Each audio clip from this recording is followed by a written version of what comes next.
ಆತ್ಮೀಯ ಎಲ್ಲ ಸ್ನೇಹಿತರಿಗೂ ನಮಸ್ಕಾರ. ಈ ದಿನ 29/12/2024 KS ಪರೀಕ್ಷೆ KPSC ವತಿಯಿಂದ ನಡೆಯಿತು. ಪತ್ರಿಕೆ 1ರ ಕೀ ಉತ್ತರಗಳನ್ನು ನಾವು ನೋಡೋಣ.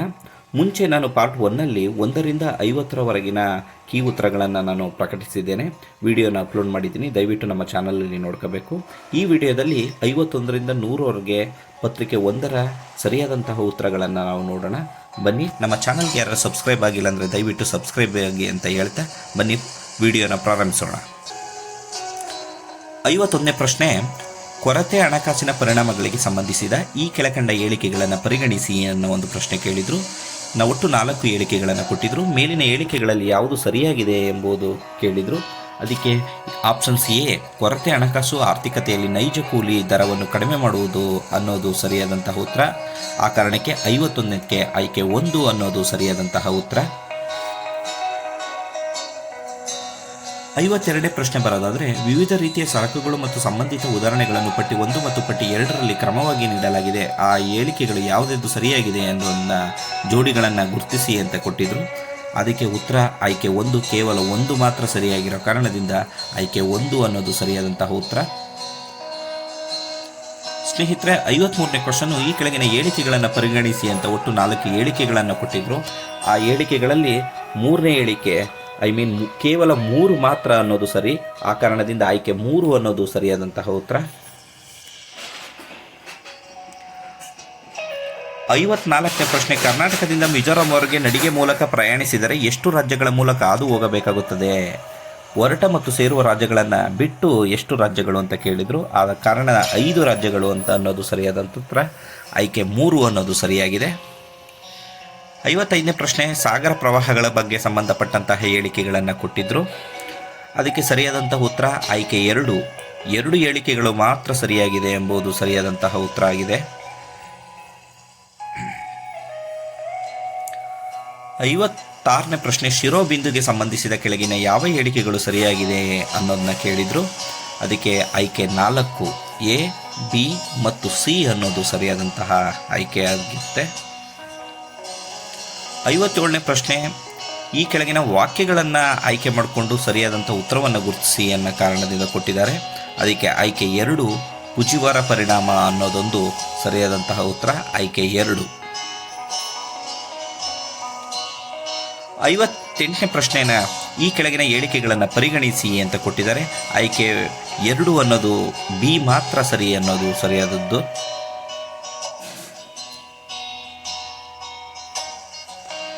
59ನೇ ಪ್ರಶ್ನೆ, ಶಾತವಾಹನರ ಕಾಲದಲ್ಲಿ ನಗರಾಡಳಿತವು ಈ ಕೆಳಗಿನ ಯಾವ ಕೈಯಲ್ಲಿತ್ತು ಅಂತ ಕೊಟ್ಟಿದ್ದಾರೆ.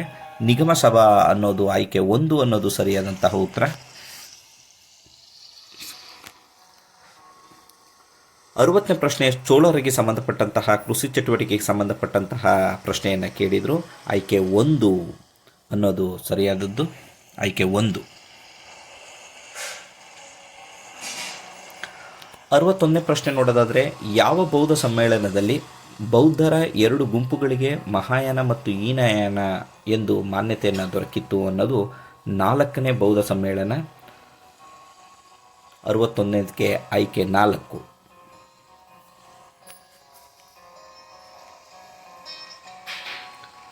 67ನೇ ಪ್ರಶ್ನೆ, ಅಶೋಕನ ಶಾಸನಕ್ಕೆ ಸಂಬಂಧಿಸಿದ ಈ ಮುಂದಿನ ಹೇಳಿಕೆಗಳನ್ನು ಪರಿಗಣಿಸಿ ಅಂತ ಕೊಟ್ಟಿದ್ದಾರೆ. ಅದಕ್ಕೆ ಉತ್ತರ ನೋಡೋದಾದರೆ ಆಯ್ಕೆ 4, ಮೇಲಿನ ಎಲ್ಲವೂ ಸರಿ ಎನ್ನುವುದು ಸರಿಯಾದದ್ದು.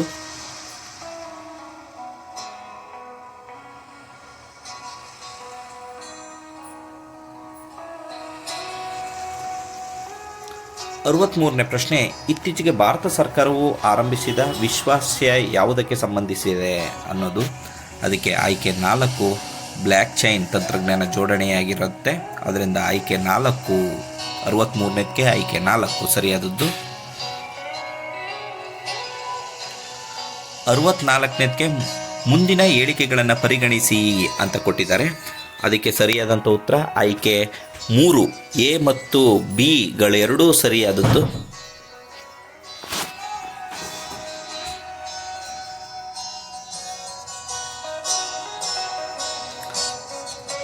65ನೇ ಪ್ರಶ್ನೆ, EVM ಮತ್ತು ವೋಟರ್ ವೆರಿಫಿಕೇಷನ್ ಪೇಪರ್ ಆಡಿಟ್ ಟ್ರಯಲ್ನ ಬಗ್ಗೆ ಕೇಳಿದರು. ಅದಕ್ಕೆ ಸರಿಯಾದ ಉತ್ತರ 65ನೇದಕ್ಕೆ ಆಯ್ಕೆ 4 ಸಿ ಮತ್ತು ಡಿ ಮಾತ್ರ ಅನ್ನೋದು ಸರಿಯಾದದ್ದು. ಆಯ್ಕೆ 4 65ನೇದಕ್ಕೆ ಸರಿಯಾಗಿದೆ.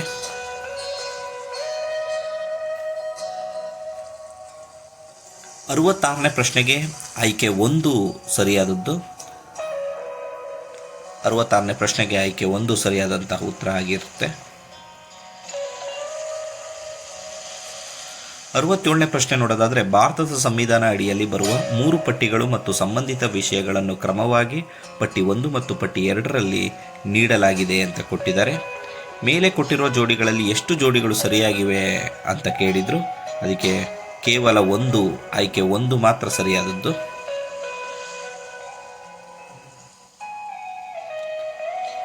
68ನೇ ಪ್ರಶ್ನೆ, ಈ ಕೆಳಗಿನ ಹೇಳಿಕೆಗಳನ್ನು ಪರಿಗಣಿಸಿ ಅನ್ನೋದು ಕೇಳಿದ್ದಾರೆ. ಯಾವ ಹೇಳಿಕೆಗಳು ಸರಿಯಾಗಿದೆ ಅನ್ನೋದಾದರೆ ಆಯ್ಕೆ 3 ಬಿ ಮಾತ್ರ ಅನ್ನೋದು ಸರಿಯಾಗಿದೆ. ಬಿ ಮಾತ್ರ. 68ನೇದಕ್ಕೆ ಆಯ್ಕೆ 3. ಹಾಗೆ 66ಕ್ಕೆ ನೋಡೋದಾದರೆ, ಭಾರತದ ಹಣದ ಮಾರುಕಟ್ಟೆಗೆ ಸಂಬಂಧಿಸಿದಂತೆ ಈ ಕೆಳಗಿನವುಗಳನ್ನು ಪರಿಗಣಿಸಿ ಅಂತ ಕೊಟ್ಟಿದ್ದಾರೆ. ಆಯ್ಕೆ 1 ಆಗುತ್ತೆ.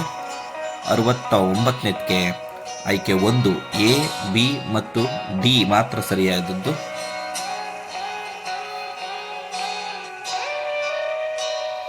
70ನೇ ಕ್ವಶನ್ನು GDP ಸಂಬಂಧಪಟ್ಟಿದ್ದು.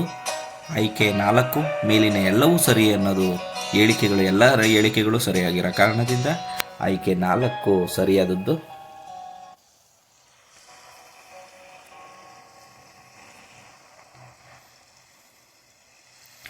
71ನೇ ಪ್ರಶ್ನೆ, ಈ ಕೆಳಗಿನ ಹೇಳಿಕೆಗಳನ್ನು ಪರಿಗಣಿಸಿ ಅಂತ ಹೇಳಿಕೆಗಳನ್ನು ಕೊಟ್ಟಿದ್ದಾರೆ. ಅದಕ್ಕೆ ಉತ್ತರ ಯಾವುದು ಸರಿಯಾಗಿದೆ ಅಂತ ನೋಡಿ ಅಂತ ಹೇಳಿದರು. ಆಯ್ಕೆ 1 ಹೇಳಿಕೆ 1 ಮತ್ತು ಹೇಳಿಕೆ 2 ಕೂಡ ಸರಿಯಾಗುತ್ತೆ ಮತ್ತು ಹೇಳಿಕೆ 2 ಮತ್ತು ಹೇಳಿಕೆ 1ಕ್ಕೆ ಸರಿಯಾದ ವಿವರಣೆಯನ್ನು ನೀಡುತ್ತೆ. ಆ ಕಾರಣದಿಂದ ಆಯ್ಕೆ 1 ಅನ್ನೋದು 71ನೇ ಪ್ರಶ್ನೆಗೆ ಸರಿಯಾದದ್ದು. ಆಯ್ಕೆ 1 71ನೇ ಪ್ರಶ್ನೆಗೆ. ಹಾಗೆ 72ನೇ ಪ್ರಶ್ನೆ ನೋಡೋದಾದರೆ, ಮಿಷನ್ ಶಕ್ತಿ ಯೋಜನೆಗೆ ಸಂಬಂಧಿಸಿದ್ದು ಈ ಕೆಳಗಿನ ಯಾವ ಹೇಳಿಕೆಗಳನ್ನು ಪರಿಗಣಿಸಿರಿ ಅಂತ ಕೊಟ್ಟಿದ್ದಾರೆ. ಅದಕ್ಕೆ ಆಯ್ಕೆ 2 ಎ, ಬಿ ಮತ್ತು ಡಿ ಮಾತ್ರ ಅನ್ನೋದು ಸರಿಯಾದದ್ದು.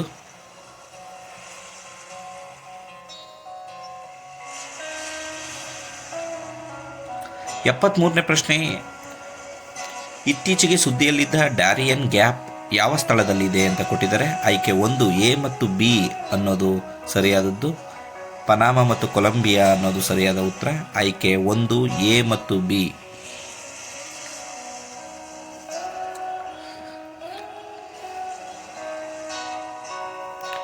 74ನೇ ಪ್ರಶ್ನೆ, ಸ್ಮಾಲ್ ಮಾಡ್ಯುಲರ್ ರಿಯಾಕ್ಟರ್ಗಳ ಸಂಬಂಧಪಟ್ಟದ್ದು. ಯಾವ ಹೇಳಿಕೆಗಳು? ಆಯ್ಕೆಗಳ 1 ಆಯ್ಕೆ 1 ಹೇಳಿಕೆ ಮಾತ್ರ ಸರಿಯಾಗಿದೆ ಅನ್ನೋದು ಸರಿಯಾದದ್ದು. ಆಪ್ಷನ್ಸ್ ಎ ಸರಿಯಾದಂತಹ ಉತ್ತರ. 75ನೇ ಪ್ರಶ್ನೆಗೆ ಆಯ್ಕೆ 4 ಫ್ರಾನ್ಸ್ ಮತ್ತು ಚೀನಾ ಅನ್ನೋದು ಸರಿಯಾದಂತಹ ಉತ್ತರ. 75ನೇ ಪ್ರಶ್ನೆಗೆ ಆಯ್ಕೆ 4 ಸ್ನೇಹಿತರೆ. 76ನೇ ಪ್ರಶ್ನೆ, ಮುಂದಿನ ದೇಶಗಳನ್ನು ಪರಿಗಣಿಸಿ ಅಂತ ಕೊಟ್ಟಿದ್ದಾರೆ. ಆಯ್ಕೆ 3 ದೇಶಗಳು ಮಾತ್ರ ಸರಿಯಾಗಿದೆ ಅನ್ನೋದು ಸರಿಯಾದಂತಹ ಉತ್ತರ. 76ನೇದಕ್ಕೆ ಆಯ್ಕೆ 3. 77ನೇದು, ಯಾವ ಭಾರತೀಯ ನಗರಗಳು ಯುನೆಸ್ಕೋದ ಸೃಜನಾತ್ಮಕ ನಗರಗಳ ನೆಟ್ವರ್ಕ್ನಲ್ಲಿ ಸೇರಿವೆ ಅಂತ ಕೇಳಿದ್ದಾರೆ. ಅದಕ್ಕೆ ಆಯ್ಕೆ 2 ಎ ಮತ್ತು ಬಿ ಮಾತ್ರ ಸರಿಯಾಗಿದೆ ಅನ್ನೋದು ಸರಿಯಾದಂತಹ ಉತ್ತರ.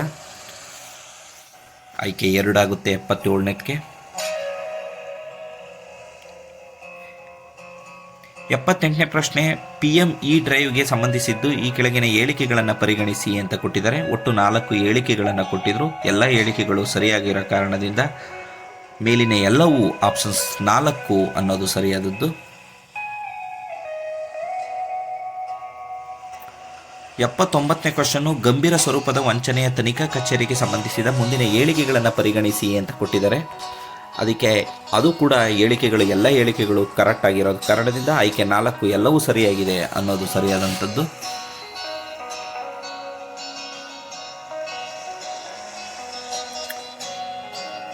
80ನೇ ಪ್ರಶ್ನೆ ನೋಡೋದಾದರೆ, ಕರ್ನಾಟಕದಲ್ಲಿ ನೋಂದಾಯಿತ ವಾಹನಗಳ RVSP ಪ್ರಕ್ರಿಯೆಯಲ್ಲಿ ಹೊಂದಿರುವ ಈ ಮುಂದಿನ ಸ್ಥಳಗಳನ್ನು ಪರಿಗಣಿಸಿ ಅಂತ ಕೊಟ್ಟಿದ್ದಾರೆ ನೋಡಿ. ಆಯ್ಕೆ ಮೂರು, ಮೂರು ಮಾತ್ರ ಸರಿಯಾಗಿದೆ ಅನ್ನೋದು ಸರಿಯಾದದ್ದು ಸ್ನೇಹಿತರೆ. ಆಯ್ಕೆ ಮೂರು.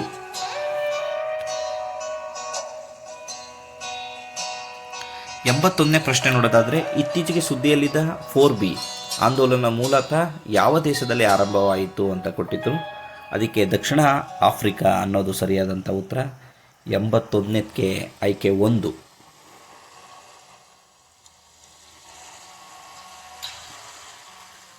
82ನೇ ಪ್ರಶ್ನೆ ನೋಡೋದಾದರೆ, ಈ ಮುಂದಿನ ಯಾವ ಹೇಳಿಕೆಗಳು ಸರಿಯಾಗಿಲ್ಲ ಅನ್ನೋದು ನೋಡೋದಾದರೆ ಆಯ್ಕೆ 1 ಸರಿಯಾಗಿಲ್ಲ.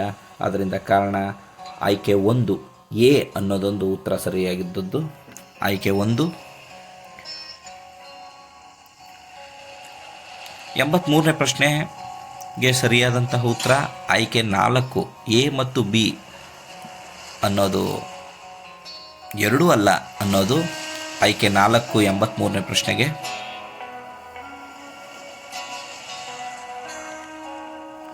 84ನೇ ಪ್ರಶ್ನೆ, ಈ ಮುಂದಿನ ಎಷ್ಟು ಹೇಳಿಕೆಗಳು ಸರಿ ಇಲ್ಲ ಅಂತ ಕೇಳಿದ್ದಾರೆ. ಆಯ್ಕೆ 1 ಕೇವಲ ಒಂದು ಹೇಳಿಕೆ ಮಾತ್ರ ಸರಿ ಇಲ್ಲ ಅನ್ನೋದು ಸರಿಯಾದದ್ದು ಉತ್ತರ.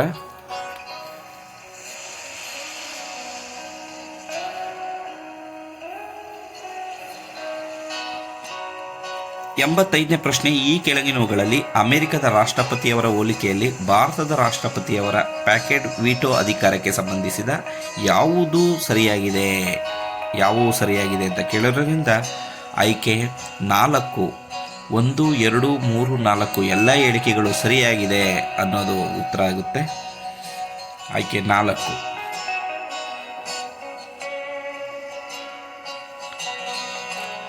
86ನೇ ಪ್ರಶ್ನೆನೂ ಕೂಡ ಹೇಳಿಕೆಗಳನ್ನು ಕೊಟ್ಟಿದ್ದಾರೆ. ಅದಕ್ಕೆ ಸರಿಯಾದ ಉತ್ತರ ಆಯ್ಕೆ 3 ನೋಡೋಣ. ಸರಿಯಾದ ಉತ್ತರ ಆಯ್ಕೆ 3 ಹೇಳಿಕೆಗಳು ಮಾತ್ರ ಸರಿಯಾಗಿದೆ ಅನ್ನೋದು ಸರಿಯಾದದ್ದು. 86ನೇ ಪ್ರಶ್ನೆಗೆ ಆಯ್ಕೆ 3. 87ನೇ ಪ್ರಶ್ನೆ, ಮುಂದಿನ ಯಾವ ಹೇಳಿಕೆಗಳು ಸರಿ ಇಲ್ಲ ಅಂತ ಕೊಟ್ಟಿರೋದ್ರಿಂದ ಆಯ್ಕೆ 1 ಅನ್ನೋದು ಸರಿಯಾದ ಒಂದು ಉತ್ತರ. ಎ ಮಾತ್ರ. 87ನೇದಕ್ಕೆ ಆಯ್ಕೆ 1 ಸರಿಯಾದದ್ದು.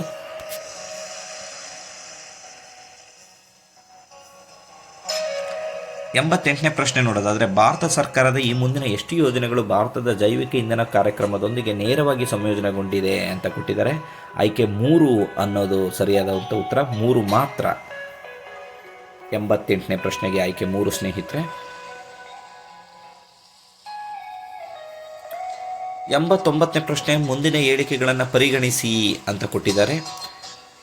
ಈ ಕೆಳಗಿನ ಯಾವ ಹೇಳಿಕೆಗಳು ಸರಿಯಾಗಿವೆ ಅನ್ನೋ ಕಾರಣದಿಂದ ಆಯ್ಕೆ 1 ಎ ಮತ್ತು ಬಿ ಮಾತ್ರ ಅನ್ನೋದು ಸರಿಯಾದಂಥ ಉತ್ತರ.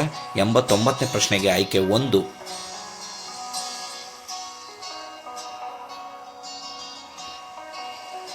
90ನೇ ಪ್ರಶ್ನೆ ನೋಡೋದಾದರೆ, ಈ ಕೆಳಗಿನಗಳಲ್ಲಿ ಯಾವುದು ಬ್ರೆಜ್ಲಿ ಘೋಷಣೆಯನ್ನು ಸರಿಯಾಗಿ ವಿವರಿಸಿದೆ ಅಂತ ಕೊಟ್ಟಿದ್ದಾರೆ. ಆಯ್ಕೆ 4 ಅನ್ನೋದು ಸರಿಯಾದಂಥ ಉತ್ತರ. ಆಯ್ಕೆ 4 90ನೇ ಪ್ರಶ್ನೆಗೆ.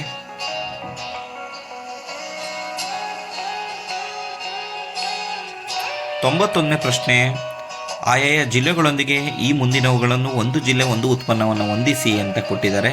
ಆಯ್ಕೆ 1 DACB ಅನ್ನೋದು ಆಯ್ಕೆ 1 ಅನ್ನೋದು ಸರಿಯಾದಂತಹ ಉತ್ತರ.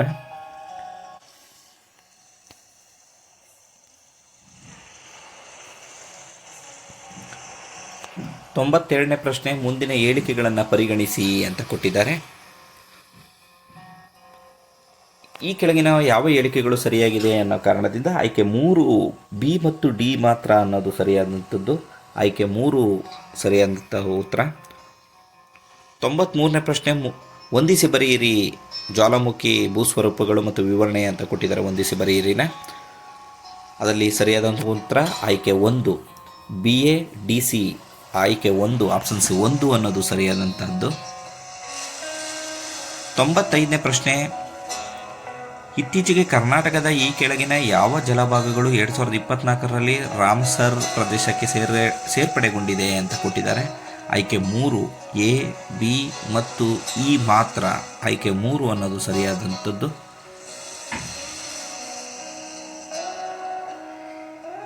96ನೇ ಪ್ರಶ್ನೆ, ಈ ಕೆಳಗೆ ಕೊಟ್ಟಿರುವ ಯಾವ ದೇಶಗಳು ಇಸ್ರೇಲ್ ಜೊತೆ ಗಡಿಯನ್ನು ಹಂಚಿಕೊಂಡಿದೆ ಅಂತ ಕೊಟ್ಟಿದ್ದಾರೆ.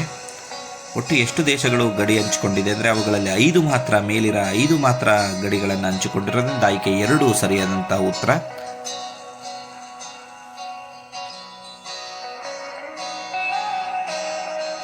ತೊಂಬತ್ತೇಳನೇ ಪ್ರಶ್ನೆ ನೋಡೋದಾದರೆ, ಈ ಮುಂದಿನ ಹೇಳಿಕೆಗಳನ್ನು ಪರಿಗಣಿಸಿ ಅಂತ ಕೊಟ್ಟಿದ್ದಾರೆ. ಯಾವ ಹೇಳಿಕೆಗಳು ಸರಿಯಾಗಿವೆ ಅನ್ನೋದಾದರೆ ಆಯ್ಕೆ 1 ಎ ಮತ್ತು ಬಿ ಮಾತ್ರ ಹೇಳಿಕೆಗಳು ಸರಿಯಾಗಿದೆ, ಸಿ ತಪ್ಪಾಗಿರೋ ಕಾರಣದಿಂದ ಆಯ್ಕೆ 1 ಸರಿಯಾದಂಥ ಉತ್ತರ.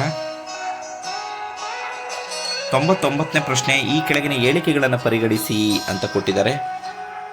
ಇದರಲ್ಲಿ ಆಯ್ಕೆ 1, ಇದು ಕೂಡ ಆಯ್ಕೆ 1, ಒಂದೇ ಒಂದು ಹೇಳಿಕೆ ಮಾತ್ರ ಸರಿಯಾಗಿದೆ ಅನ್ನೋದು ಸರಿಯಾದಂಥ ಉತ್ತರ.